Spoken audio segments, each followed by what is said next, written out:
नमस्कार, महाराष्ट्र टुडेमध्ये तुमच्या सगळ्यांचं स्वागत आहे। 12 फेब्रुवारी ही तारीख खरं तर 2 एनसीपी एकत्र येण्याची होती किंवा या दिवशी 2 एनसीपींच्या विलीनीकरण जे आहे त्याची घोषणा करण्यात येणार होती असं म्हणायला सुरुवात झाली अजित पवार यांचं निधन झाल्यानंतर, त्यांचा अपघात झाल्यानंतर। त्यांच्या या अपघातातनं लोक त्यांच्या दुःखातनं बाहेर येण्यापूर्वीच याला एक राजकीय वळण आलं। विविध घटना ज्या आहेत त्या घडत गेल्या, त्याच्यामध्ये शपथविधी झाला, पक्षाचं काय होईल ही सगळी चर्चा झाली आणि मग हा अजित पवारांचा अपघात होता की हा घातपात होता हे म्हणायला सुरुवात झाली।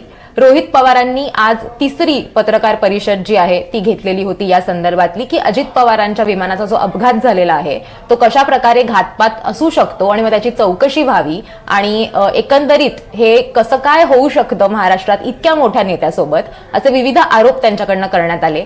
त्यांनी आज घेतलेल्या पत्रकार परिषदेमध्ये काही नवीन आरोप केलेले आहेत, विमान कंपनीच्या मालकांसंदर्भातले आहेत, मंत्र्यांसंदर्भातले आहेत, अनेक महाराष्ट्रातल्या नेत्यांबद्दल सुद्धा त्यांनी इनडायरेक्टली काही गोष्टी बोललेल्या आहेत।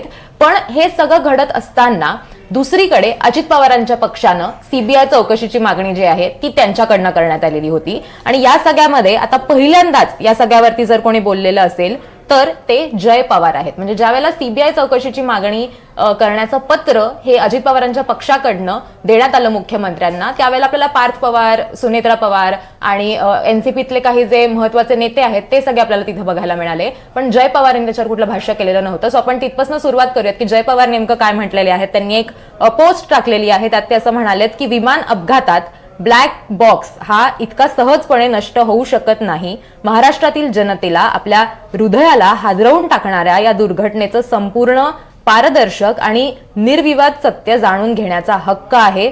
त्याचबरोबर VSRला तात्काळ उड्डाणं चालविण्यास बंदी घालून त्यांच्या विमानांच्या देखभालीत झालेल्या संभाव्य गंभीर गैरव्यवहाराबद्दल सखोल आणि निष्पक्ष चौकशी केलीच पाहिजे। Miss you dad.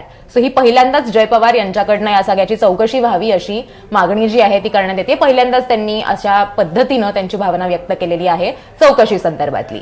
आता ह्या सगळ्यामध्ये हे समजून घेणं गरजेचं आहे की हे घातपाताचं राजकारण आता व्हायला लागलंय। म्हणजे अपघातावरनं ते घातपातावर आलं आणि आता या घातपातामध्ये सुद्धा राजकारण आणलं जात आहे आणि या सगळ्याचा लोकांनी कसा अर्थ काढायचा हेच आपण आजच्या या बुलेटिनमध्ये समजून घेणार आहोत। माझ्याबरोबर आमचे वरिष्ठ सहकारी अभिजित करंडे सुद्धा जोडले गेलेले आहेत, आपण त्यांच्याकडनं समजून घेऊयात। आज आपण बघितलं की रोहित पवारांची तिसरी पत्रकार परिषद होती, त्याच्यामध्ये कुठेतरी त्यांनी केलेले सगळे आरोप हेच आपल्याला खरं तर सुनेत्रा पवार यांनी जे पत्र दिलेलं होतं मुख्यमंत्र्यांना सीबीआय चौकशीचं, ते सगळे आरोप आपल्याला त्या पत्रामध्ये सुद्धा बघायला मिळाले किंवा तसे संशय त्यांच्याकडनंही व्यक्त करण्यात आलेले होते।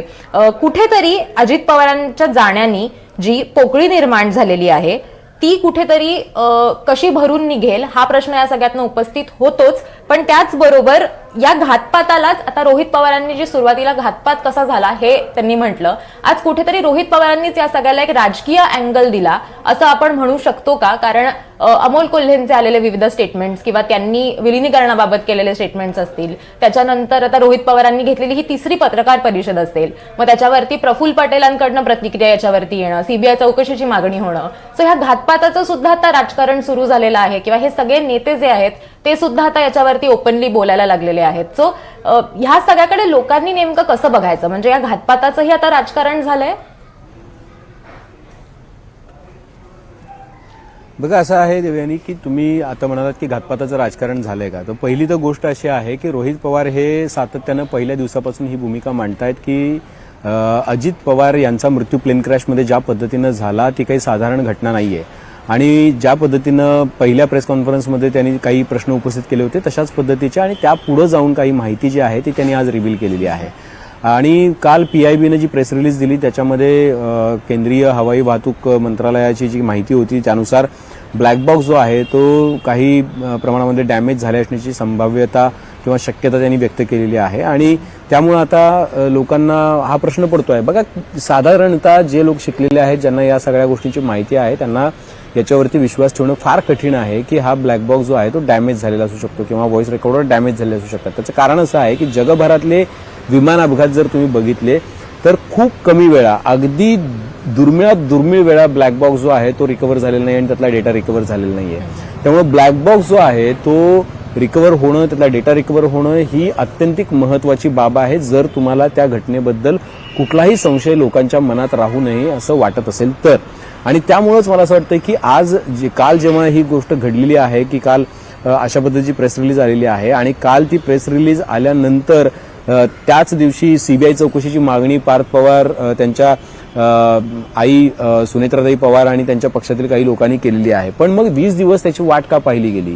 ज्या पद्धतीचे पुरावे जे आहेत ते रोहित पवार यांनी लोकांसमोर आणले, त्या सगळ्या काळामध्ये गेल्या 20-25 दिवसांमध्ये पवार कुटुंबातले किंवा अजित पवारांच्या कुटुंबातली एकही व्यक्ती त्याबद्दल एकही भाष्य केलेलं नव्हतं. सुनेत्रा वहिनींनी अजूनही भाष्य केलेलं नाही, पार्थ पवारांनी केलेलं नाही, जय पवारांनी आता इंस्टाग्रामवरती केलेलं आहे.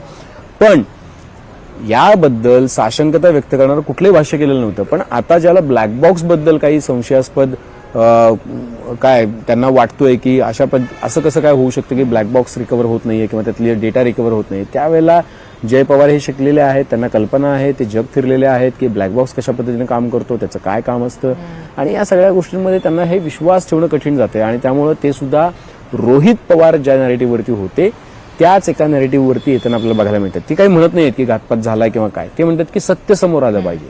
आणि हे कुठलं सत्य आहे तर अजित पवार यांचा मृत्यू बारामतीमध्ये झाला, तो प्लेन क्रॅशमध्ये झाला. आणि म्हणून त्यांनी ज्यावेळेला ही पोस्ट टाकलेली आहे तर त्याच्या मागे जो फोटो लावलेला आहे तो फोटो सुद्धा त्या अपघाताच्या साईडचा फोटो आहे. आणि तो साईडच्या फोटोवरती ते काय लिहितायत, ते लिहितायत की ब्लॅक बॉक्स सहजपणे नष्ट होऊ शकत नाही असं त्यांनी थेट लिहिलेलं आहे. महाराष्ट्रातील जनतेला आपल्या हृदयाला हादरवून टाकणारे या दुर्घटनेचं संपूर्ण पारदर्शक आणि निर्विवाद सत्य जाणून घेण्याचा हक्क आहे. आता तो म्हणतो की निर्विवाद सत्य जाणून घेण्याचा हक्क आहे म्हणजे त्यांनी संशय व्यक्त केलाय. म्हणजे त्यांना असं वाटतं की हे सत्य जे आहे ते तोपर्यंत बाहेर येणार नाही जोपर्यंत ब्लॅक बॉक्स रिकव्हर होत नाही. आणि त्यामुळे तात्काळ त्यांनी मागणी केलेली आहे की ही VSR जी कंपनी आहे त्याच्यावरती कारवाई करायची. हीच तर मागणी रोहित पवार करतायत.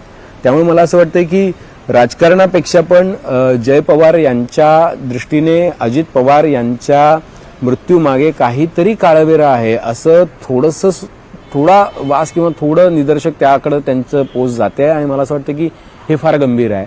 आता राष्ट्रवादी काँग्रेसमधल्या कुठल्याही व्यक्तीला अजित पवारांच्या पक्षातल्या तसं वाटत नसलं तरी सुद्धा जय पवार यांना वाटतंय.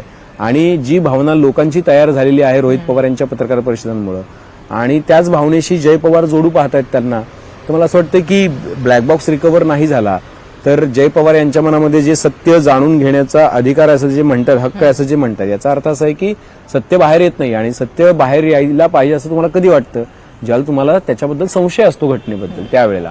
त्यामुळं बघा, इन्फरन्स जो आहे तो थेट आहे, संशय त्यांच्या मनामध्ये सुद्धा आहे आणि आता त्यांनी तो थेट बोलून दाखवलेला आहे.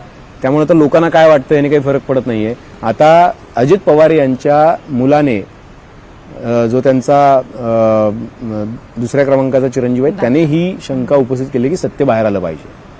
आणि मला असं वाटतं की ती रोहित पवारांनी केलेल्या मागणीची सुसंगत आहे. आता प्रश्न असा आहे की राजकारणाचा, की जो त्याचा पुढचा पार्ट आहे असं मला वाटतं की ज्याची चर्चा भविष्यात अजून होईल आपल्या चर्चेमध्ये सुद्धा. तुम्ही जसं म्हणालात की अजित पवारांच्या कुटुंबातनं